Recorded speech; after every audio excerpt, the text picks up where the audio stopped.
So as usual, on Fridays, we draw inspiration from our weekly Parsha to sit into Shabbat together.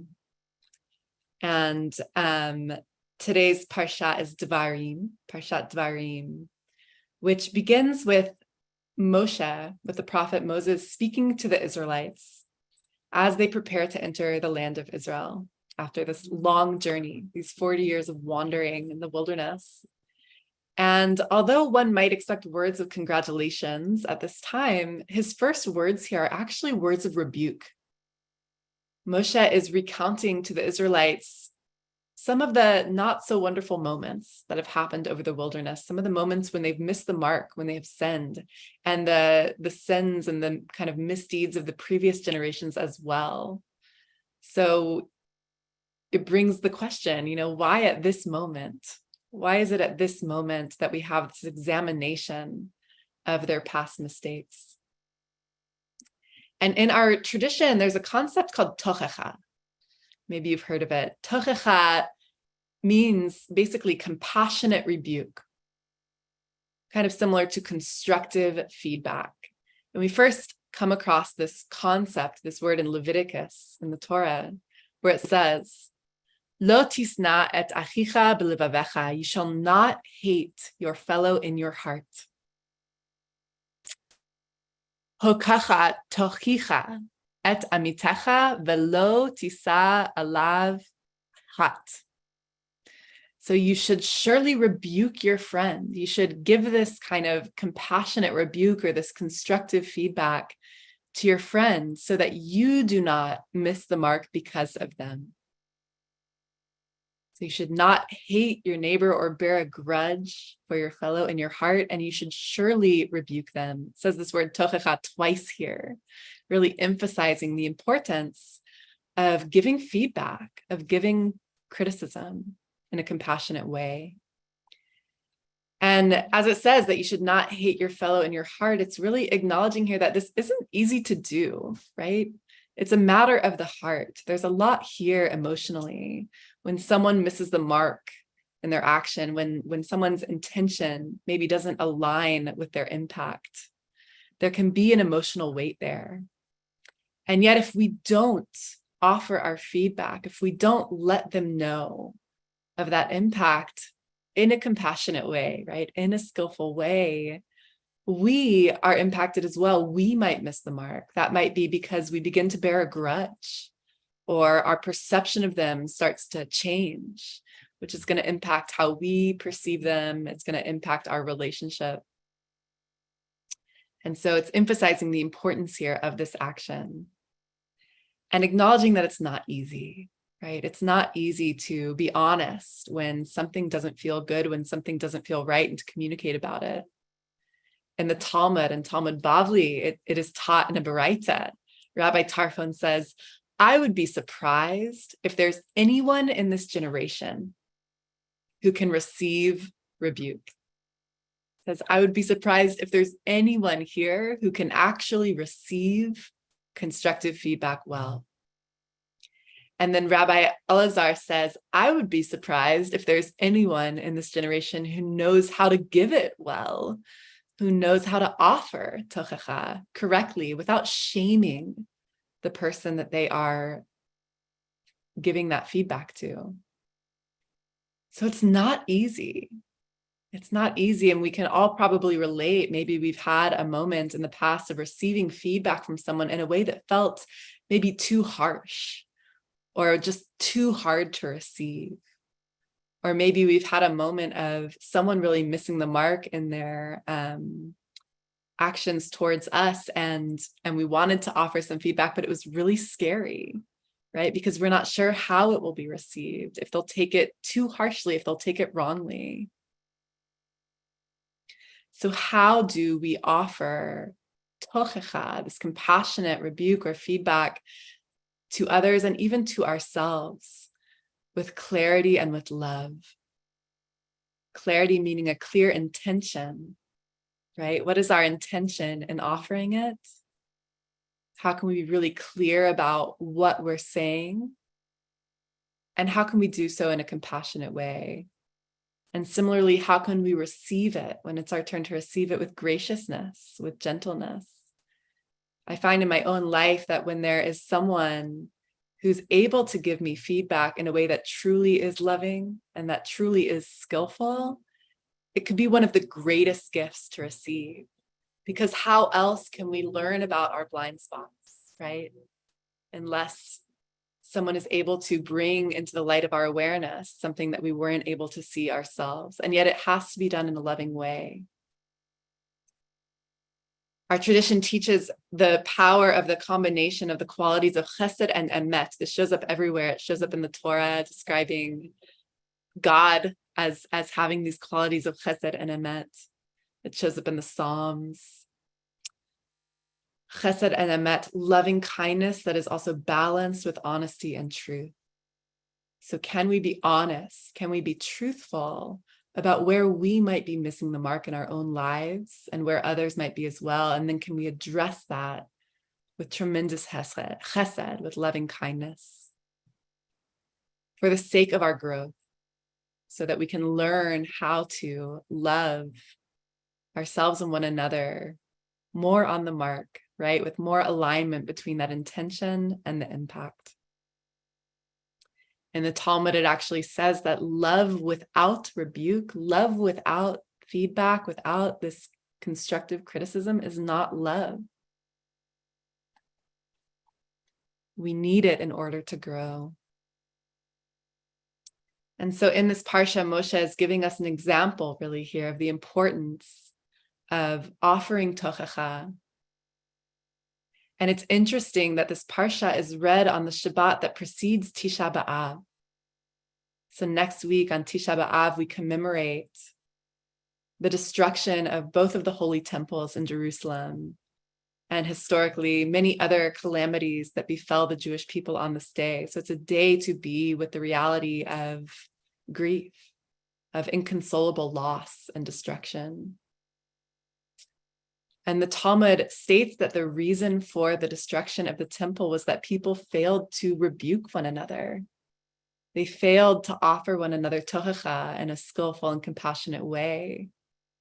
And so perhaps because of that, it was harder to actually love each other well. It's taught that another reason for the destruction of the temple was sinat chinam, or baseless hatred. There was hatred without reason, without cause among the people.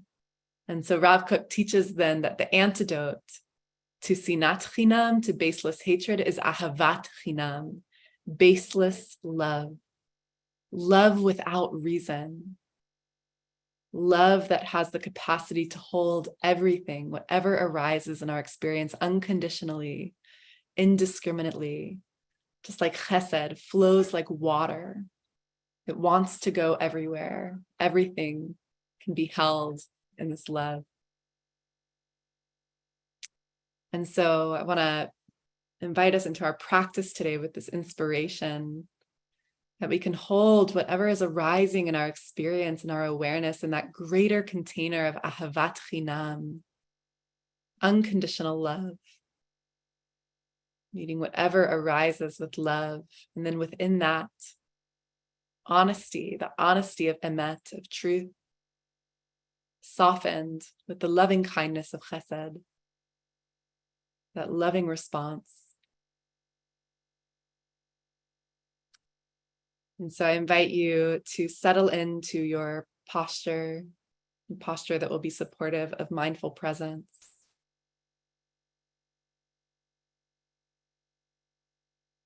Perhaps noticing if there's any tension in the body and inviting the body to soften.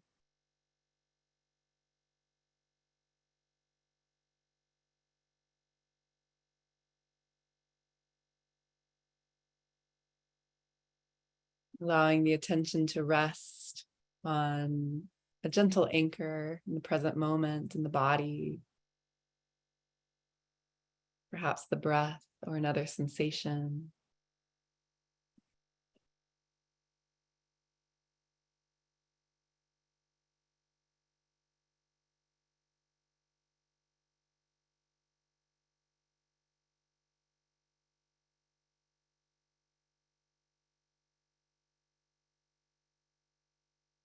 Nothing to fix or resist or control. Settling into the present moment and opening to meet whatever is arising in the body, in the heart, in the mind, with chesed and emet, with the clear, direct knowing of emet, of truth, of honesty.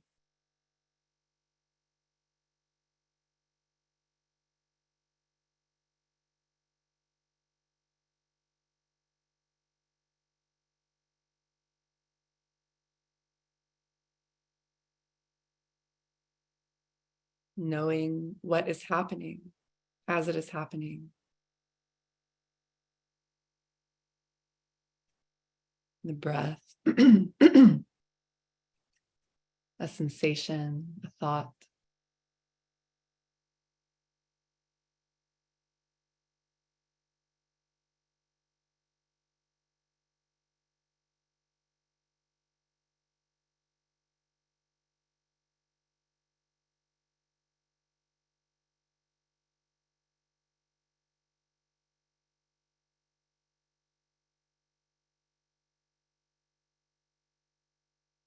And meeting that experience with chesed, with loving kindness.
Meeting whatever is arising with honesty,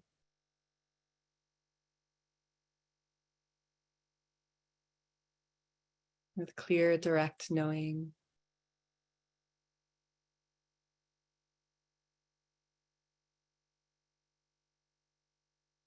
Softening that clarity with chesed, with kindness.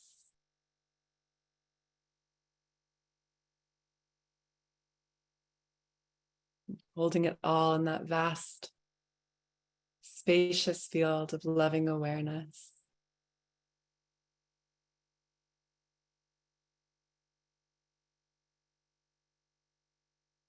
Havat Hinam.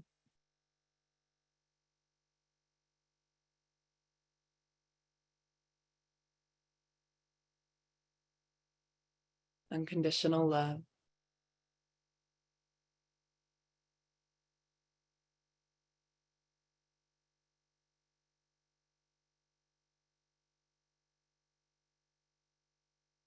that space within which everything arises.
nai nai nai, yana nai nai.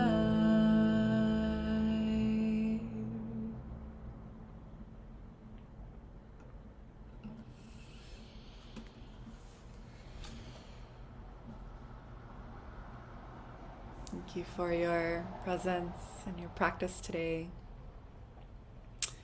In this Shabbat, may we all be blessed with the courage and the faith to meet our experience with honesty, with clarity, with truth, and with the wisdom and the skillfulness to respond with compassion, to respond with kindness and love to ourselves and to one another for the sake of building a world of love, building a world of peace. Thank you. And so we now seal our beautiful practice by offering an opportunity for any of you who are in mourning or observing a yortzeit, or if it is your practice to participate in Kaddish, to do so. And if you're not reciting Kaddish, you're invited to stay present and to offer your compassion and love to those who are in mourning. Those who are observing Kaddish are welcome to put the names of anyone who you're remembering in the chat. And you are welcome to rise in body or in spirit to join me as we recite these words together.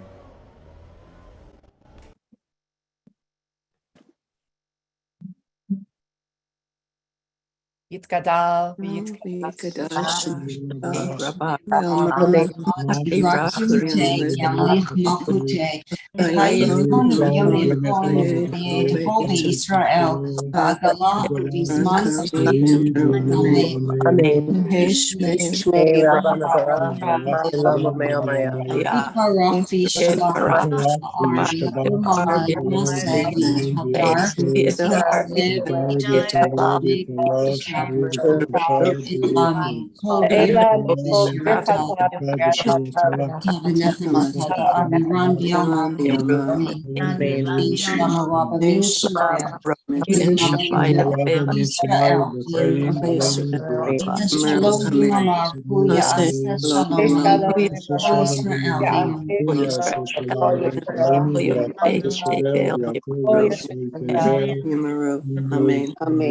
Amen. Thank you, everyone, again so much for joining us today for practice as we sit into Shabbat together. We now have about 15 minutes for anyone who would like to stay on it's a time for questions or reflections. So if you have a reflection that you'd like to share about today's teaching or practice, you're welcome to do so in the chat. And if you have a question, you're also welcome to do so. Of course, Mark isn't here to moderate this discussion part, but I will do my best to notice what questions you have here in the chat and to respond. So feel free to share if you have a question or a reflection. And for those of you who are signing off now, we wish you Shabbat Shalom and many blessings.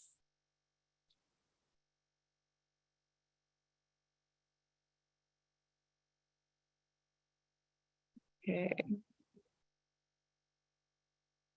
See.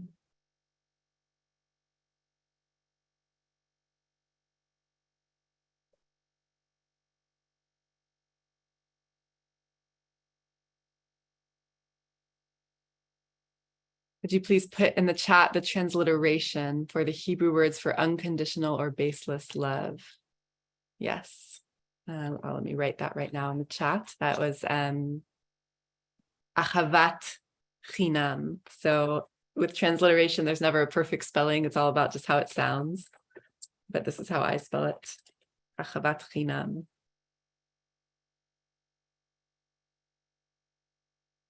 From Cornelia, which verses do you quote from at the beginning of your teaching? So let's see. So the verse from the Torah where tochacha is mentioned is from Leviticus 19:17, where it says that you shall not hate or bear a grudge against your neighbor, your fellow in your heart. And it says, chochacha tochicha im amitecha, that you should surely rebuke. It uses the root of that word tochacha twice. It's really emphasizing you really, it's so important to give this constructive and loving feedback to your friend so that negative impact doesn't come about with that missed opportunity really for learning and growth. Right? So that's Leviticus 19:17.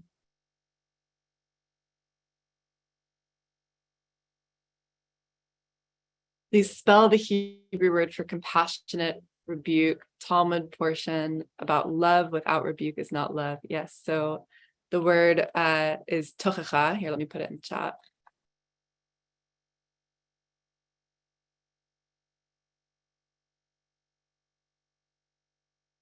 Again, the transliteration isn't a perfect spelling, but you might be able to Google it and find it. Tochacha.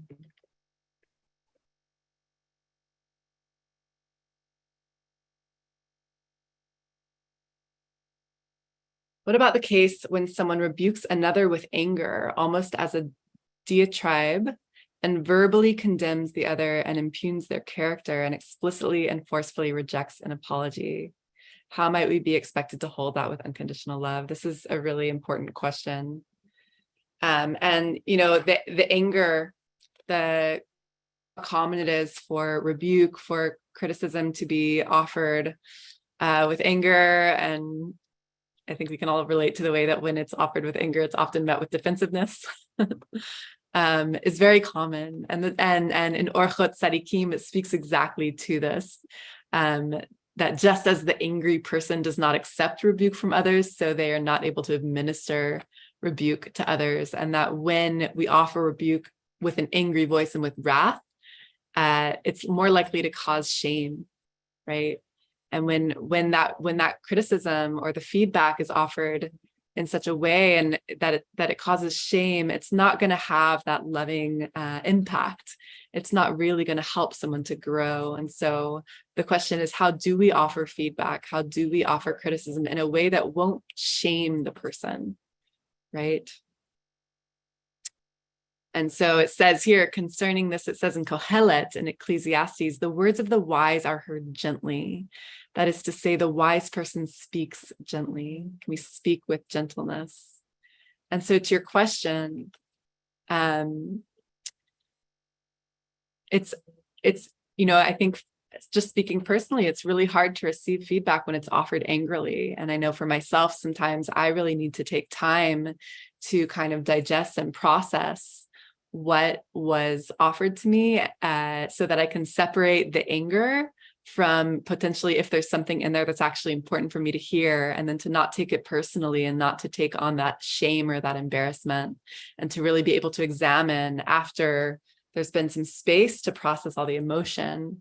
Is there something in there that might be true? And if so, can I receive it in a way that doesn't make me wrong, that doesn't shame me, but holds the whole thing with love, right? Just understanding that we're all imperfect, we're all learning and we're growing. And often the way that we learn and grow is in through making mistakes and then having those blind spots shared with us, right? So it is very difficult to have a constructive interaction with someone when there is the presence of a lot of anger. And often that anger needs to be expressed and processed first before there can be a constructive conversation. And that's also a matter of brain science, actually, that when we're in a place of heightened emotional reactivity, we actually have less access to the part of our brain that is capable of engaging critical thinking and empathy and real relationality. We're more in that fight, flight, freeze, instinctive part of the brain. And so, of course, we can't control another person, but we can do what we can to express and process our emotions so that we can show up with as much calm and as possible. And that will support us in meeting that moment with wisdom, right? So how can we be expected to hold that with unconditional love? In this instance, in this context, and in the context of our mindfulness practice, for me, the piece about ahavat chinam, this unconditional love, is really powerful as a framing for loving awareness.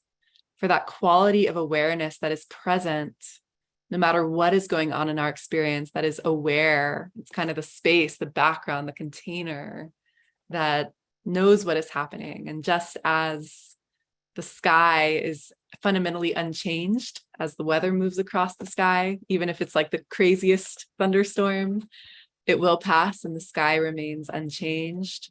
The same is true of that quality of awareness.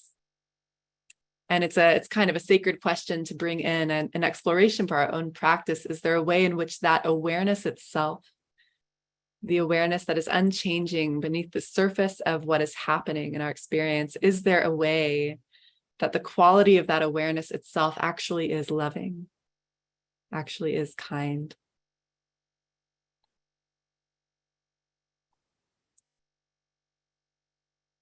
From Mark, so much of our life as moderns has to do with performance and expectations.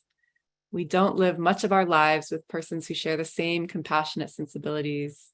How do we navigate through the majority of our lives?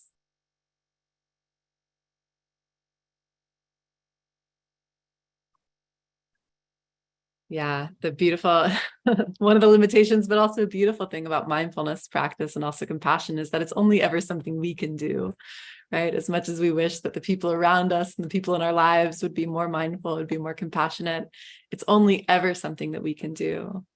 But I do find that when we can really embed those qualities within ourselves, there is impact.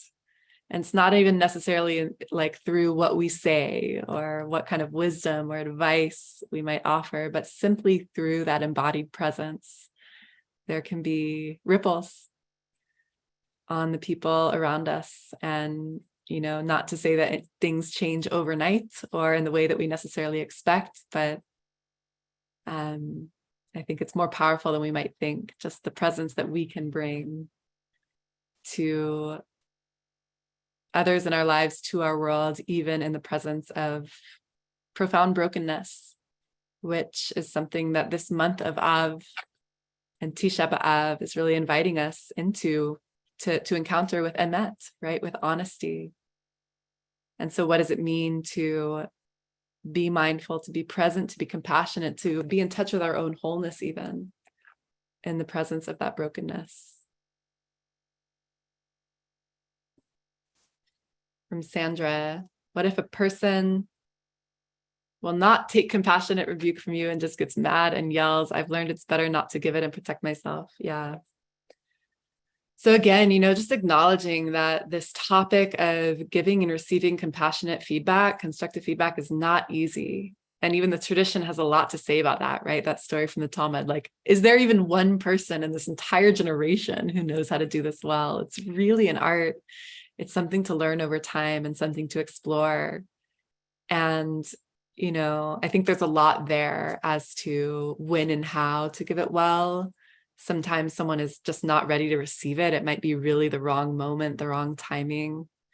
Sometimes it's also really important to accompany constructive feedback with a lot of also affirmative feedback. I know for myself, for instance, if I've done something at work and I'm asking for feedback from my colleagues, it really helps. It helps to kind of soften the heart with the chesed of here's what you've done really well. Here's also acknowledging your intention in what you did. And here's a way that it could have been better. So sometimes being able to offer the constructive alongside also acknowledgement of what went well or what you do appreciate can help as well. And then timing is really important. And I find that for me, mindfulness practice is so critical because what we're doing in the practice is we're becoming present in the moment in such a way that we can begin to access our inner wisdom, our inner intuition that knows how to respond in that given moment to the situation at hand, meaning that there isn't necessarily a formula for meeting challenge and difficulty in our lives and relationally, but the more that we can practice being with what is here and making space for that wisdom to arise and seeing clearly what is happening and cultivating our responsiveness rather than our reactivity, the more equipped we will be to meet each unique circumstance and situation as it arises in the moment.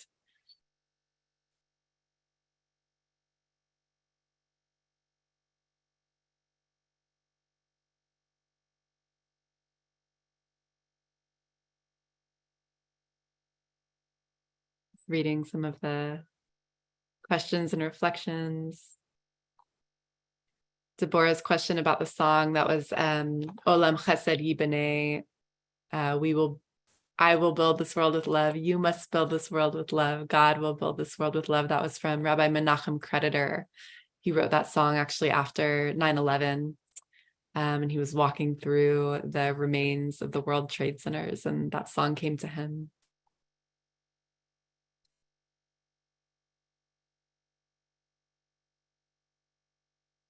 Yes, Blima, I agree. Amazing that the rabbis knew psychological principles before us moderns. So important to have this kind of feedback, intimacy to grow the love. It's true. Yes. And Gail, yes, even when it's done gently, it's not easy for someone to receive a rebuke. It's not easy. And yet, again, it's so important, right? Because how can we really grow and learn about what we're not aware of unless someone is willing to share with us and able to do that well.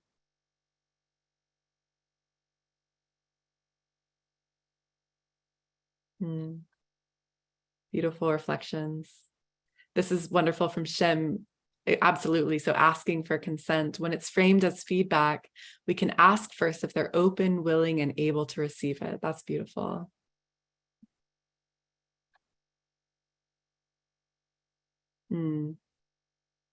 So perhaps I'll wrap us up with this question from Rose or Roz. Unconditional love, such an all-encompassing emotion. Can you please speak more on this ahavat chinam? So baseless love, meaning love without reason. The love of chesed, the love that just goes everywhere, meaning love that loves not because you earned it, not because you deserve it, but because you just are. That it's affirming that really everything that arises in our experience can be met with love. And that love, of course, can take many different expressions, right? Sometimes love can be quite fierce. Sometimes a no, sometimes a boundary can be an expression of love. And there is a difference, right? Even in a fierce expression of a no or a boundary that comes from a place of love versus a place of anger, reactivity, ill will. And so our tradition speaks of unconditional love in a lot of different ways as a divine attribute that we also can cultivate within ourselves. Sometimes it's called ahavat olam, everlasting love or eternal love, or ahava rabbah, great love. And, in this teaching, in this moment with Tisha B'Av, what's offered here is the consideration of how that kind of love, that great, great, great love, is what is needed to heal the brokenness of the world, because it's bringing balance to the presence of baseless hatred, right? And yet the love can meet that. The love is what can meet that. So thank you all so much for your presence, for your practice today, for your deep reflections, deep and important reflections and questions here. It's clearly such an important and a very alive topic for us as relational beings dealing with conflict within ourselves and with others. And so just blessing you all in the continued exploration of how to meet that challenge skillfully and compassionately. We have a lot to learn from one another. So thank you again, and Shabbat Shalom. Many, many blessings.